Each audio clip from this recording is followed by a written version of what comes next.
Okay. Good afternoon, everyone. Thank you for coming. My name is Ryan McHale, and today I'm going to talk to you about why cybersecurity is important for small businesses. Cybersecurity is critical to small businesses because they need to understand that they are targets. Cyber actors are not biased in who they target. They target those who are vulnerable to attack. And more often than not, small businesses overlook or don't think that they are a target, and they don't pay attention to their cybersecurity posture. They're like the bully on the playground who picks on the kid with no lunch money. With lunch money, but has no friends to help him. So the lunch money that they end up taking is the cost of the business trying to clean up a breach of their cybersecurity, which could be the loss of customer personal information, business data of any kind, and etc. So what is the cost if a small business is breached? What happens? Some companies pay a security firm to come in and clean up, notify everyone, and go through all the procedures to prevent that same breach from happening again. And according to Kaspersky Lab, the cost of security breaches, the average for a small business is $46,000. Now that $46,000 amount does not include lost contracts, what it might take to rebrand a business, or the hit that business takes on its image. Antivirus solution for a small business is only the beginning of what they need to protect themselves from cyber threats. So what a small business actually needs is a more tiered cybersecurity suite to properly protect themselves from the threats on the internet today. In Symantec's 2016 Internet Security Threat Report, they revealed that over 1 million new malware definitions are created daily, and over 900 new variations of ransomware software are also created daily. And ransomware is nasty stuff that can absolutely ruin a small business. Ransomware works by taking your business data or any files on your computer and encrypting them at such a high level that they cannot be decrypted. So you're forced to pay the ransom. Typically it's a $300 to $500 fee.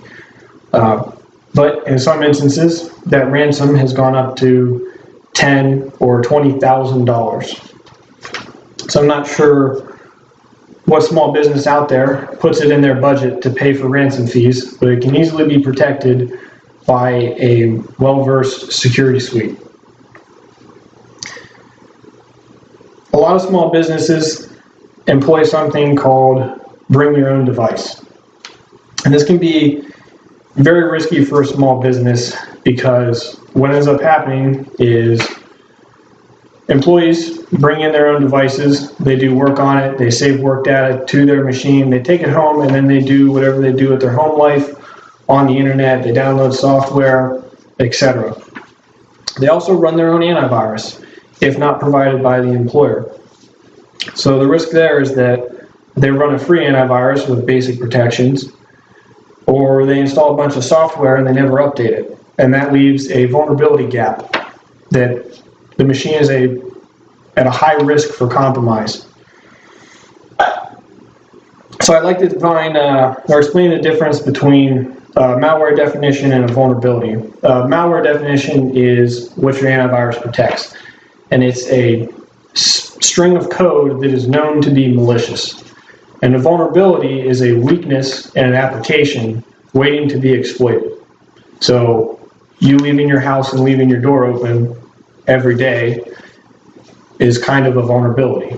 Whereas if I have a skeleton key, that's a malware definition. Everyone knows a skeleton key can open every single door in the house. So deploying a tiered security system will help prevent against vulnerabilities by doing something called vulnerability management. And that keeps all your software up to date, which gets rid of old vulnerabilities from software installed on the machines.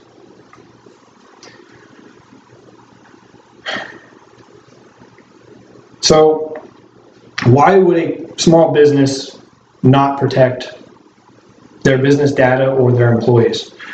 And one of the reasons is that small businesses might think that proper cybersecurity protection is very expensive, when in all reality it's not.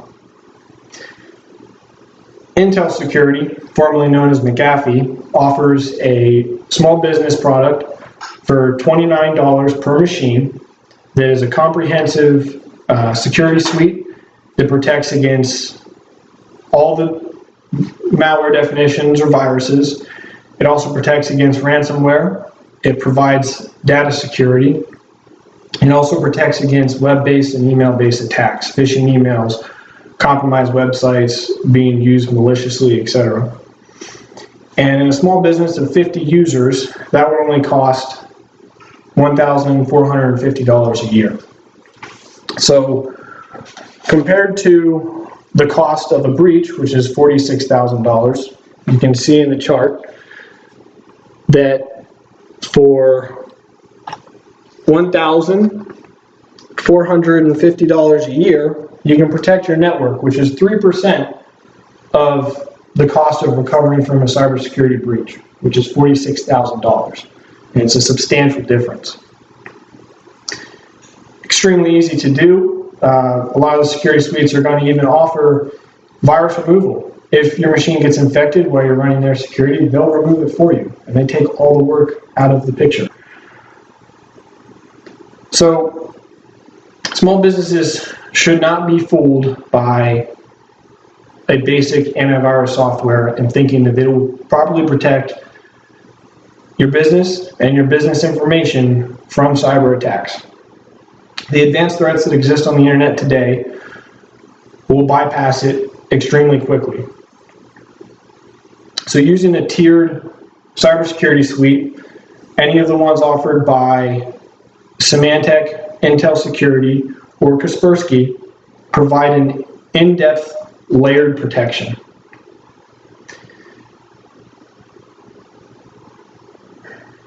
If your company is vulnerable, you will be bullied. You will be a target, and people will try to exploit your machines and take your business information. So if there's any questions out there, I'd like to answer them now if I can. Okay, so most small businesses love moving to cloud-based information, cloud-based applications. What's the upshot of that for a small business if they move to the cloud-based, like Windows 365? How is that protected versus just having a computer? So, cloud, the first thing that people should understand with cloud-based computing is that your information is not yours. You are willingly putting your information on someone else's infrastructure, and for a lot of people, that's okay. The terms of that cloud-based solution vary. So, a lot of attackers love when companies use cloud-based products because it's just like SharePoint. Everyone goes to it, everyone shares their files, they move them around, they trust the files that are there, and it could potentially help malware spread extremely quickly. But a lot of the cloud-based solutions do scan the documents that you place on their servers because they don't want malicious things to be there. But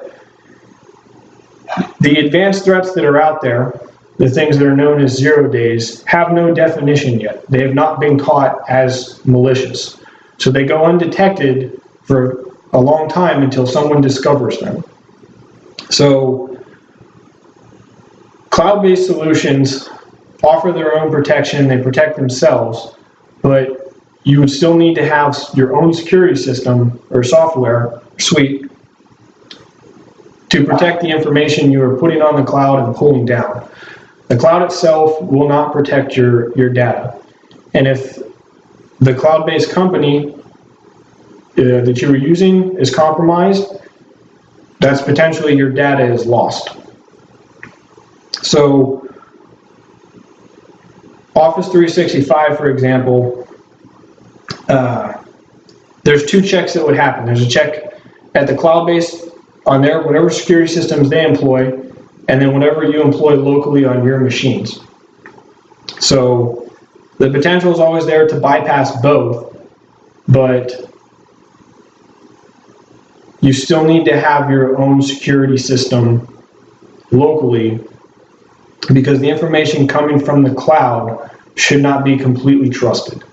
It shouldn't be considered an absolute secure location for information. Okay. What's the difference between virus and malware?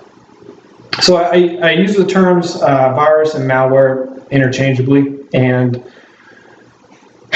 I really shouldn't, because malware is the broad term for malicious code or malicious logic, and a virus is a type of malicious logic.